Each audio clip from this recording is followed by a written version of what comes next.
Hello everybody and welcome to Nalion Talks Anime. Today I'll be talking about Tokyo Revengers Episode 2, Resist. This episode opens up with a quick recap of the last episode, and then takes us to Naoto's apartment where we can see the classic investigator board with a bunch of pictures of people and places with a bunch of arrows pointing all over the place. That makes it very obvious that Naoto has been doing a lot of investigating into someone or something. Naoto then begins talking to Takemichi about how his power works. Naoto seems convinced that Takemichi's power works by going exactly 12 years into the past. No ifs, ands, or buts. Exactly 12 years. I find it interesting how Naoto makes these assumptions even though he's only ever seen Takemichi's power happen once 12 years ago. I'm hoping that they may talk about that a little bit more later on. Naoto then forces Takemichi to spend the next 2 days studying information about the Tokyo Manji gang. And by the next 2 days, I mean those next 2 days straight. No sleep. There are tons of energy drinks and other stay awake type pills and drinks just surrounding Takemichi, and he looks extremely tired. This scene also gives us a bit of a refresher about how Hinata was killed, which is good because personally I was a bit fuzzy on the details, but apparently due to a inner dispute between members of the Tokyo Manji gang, she was hit by a truck at a festival with the truck aiming for one of the stalls, and she just happened to be an unfortunate victim of the incident. We also learned that Naoto's predecessor had been killed while working undercover collecting information on the Tokyo Manji gang, and it was because of his investigation that led to his death. And we know this because when they found his body, one of his eyeballs had been gouged out, and a media device had been placed inside the socket that had a video of his murder. The description of how his predecessor had died really started to hit home that the Tokyo Manji gang are no longer just a group of kids anymore. They are now a group of extremely dangerous adults. Naoto believes that the Tokyo Manji gang as it exists now is the product of two very specific people meeting 12 years ago in August. These two people being the current leader of the Tokyo Manji gang, Kiseki Teta, and another person named Sano Manjiro. Naoto firmly believes that if those two people had never met, then his sister would still be alive. Naoto also assumes that the way to send Takemichi back into time is to shake hands. Yep, shake hands. That's the trigger. Not only just shake hands, but to also shake hands with him. So the only way for Takemichi to time travel is to shake hands with Naoto. Which again, for only ever seeing it once, is quite the guess, I suppose. Either Naoto is taking wild shots in the dark and hoping they land about all this time travel stuff, or he might have some more experience with time travel than he lets on.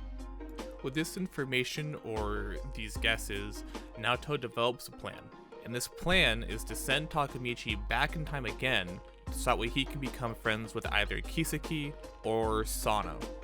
He is to then use that friendship to stop that one from meeting the other, thus stopping the current Tokyo Manji gang from being formed and hopefully saving his sister from her death.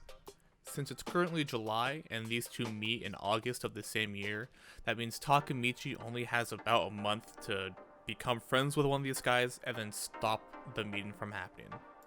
Naoto and Takemichi do the thing where they shake the hands and they do the time travel, and Takemichi finds himself in the middle of a fight 12 years ago. And even though he knowingly just did all the time travel things, Takemichi's very first thoughts are, huh? Where did Naoto go? What's happening? Like, did he forget the whole thing that he was doing after 2 seconds? Shortly after, he gets one hit KO'd by some random kid.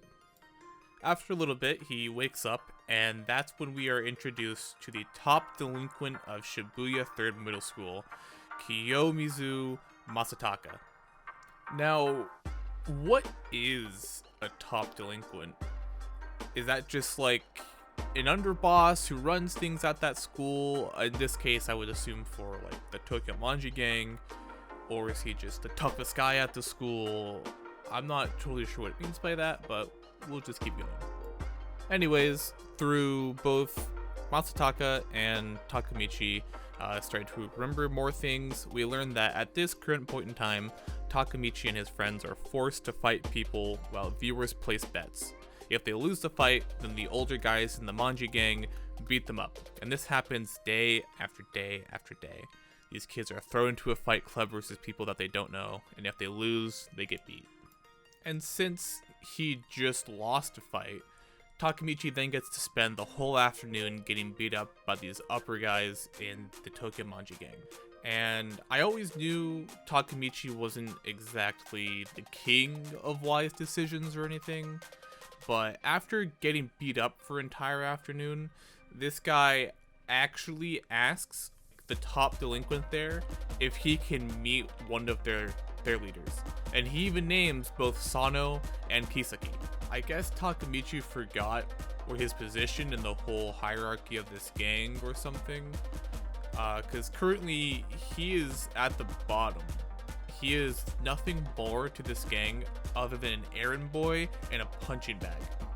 And when he asked that question, it, for whatever reason, set Kiyomizu off.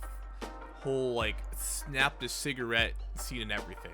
The other members that were around looked visibly scared, which winds up being pretty accurate considering that Takamichi then gets to spend more of his afternoon getting beat up again, but this time by a bat, and this time by Kiyomizu.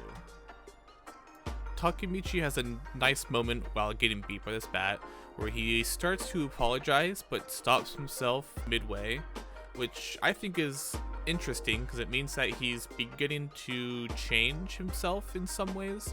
It's just too bad that it took a beating from a bat to like start it. Eventually, the other members of the gang pull the guy who is beating Takamichi off of him. Once he finally stops beating Takamichi, Kiyomizu looks at Takamichi and tells him, "If I ever hear Sano-kun's name come out of your mouth again, I'll kill you."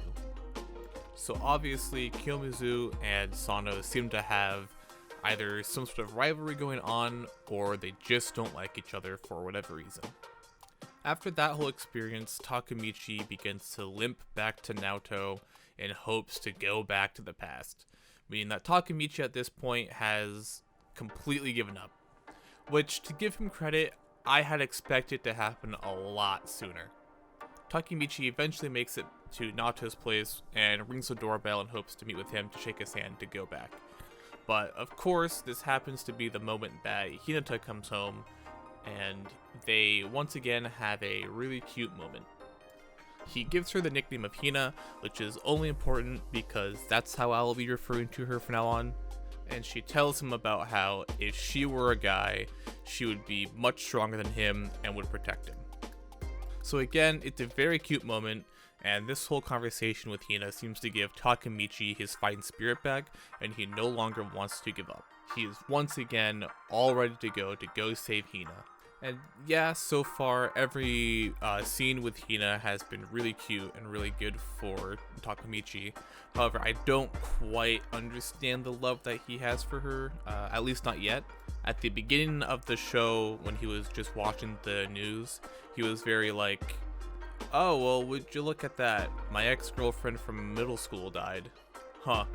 And then he went about his day and then didn't even think about it. But now that he's in the past, the second that he sees her, he was instantly head over heels in love with her again. I guess it's possible that just seeing her again has reawakened his feelings for her or something like that. Either way, I hope that they'll go more into their relationship in the future.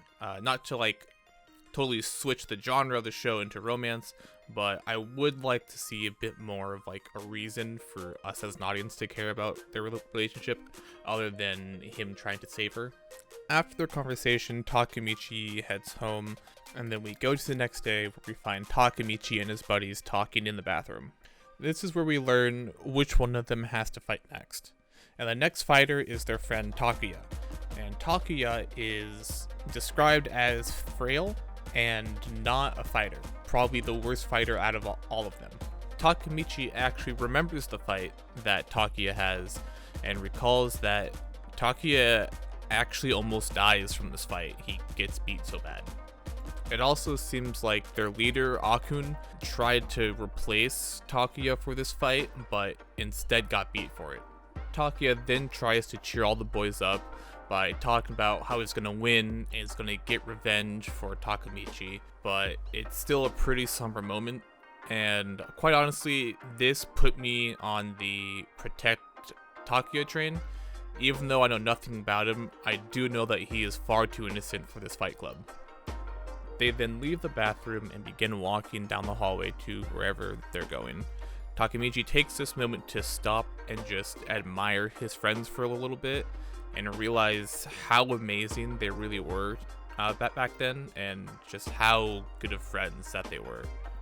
And then it follows this thought up with a beautiful shot of Takamichi's friends walking, but there's a space in between two of them, quite literally leaving a spot for Takamichi to fit in. We are then taken to the fight between Takuya and some other random guy.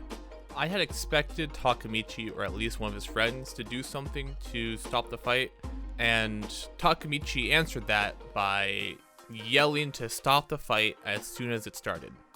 At this point, I had expected Takamichi to do something dumb, like try to take Takuya's place in the fight, but he actually decided to do something even dumber. This idiot walks up to Kiyomasa, you know, the dude who beat him with a bat, you know, the top delinquent in the entire school, and he says, "Fight me."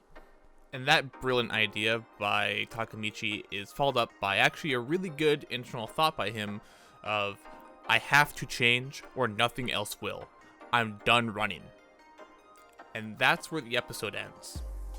With an ending like that, I gotta say, I really like the growth that we're starting to see in Takamichi, and that like internal thought that he has there really shows him progressing.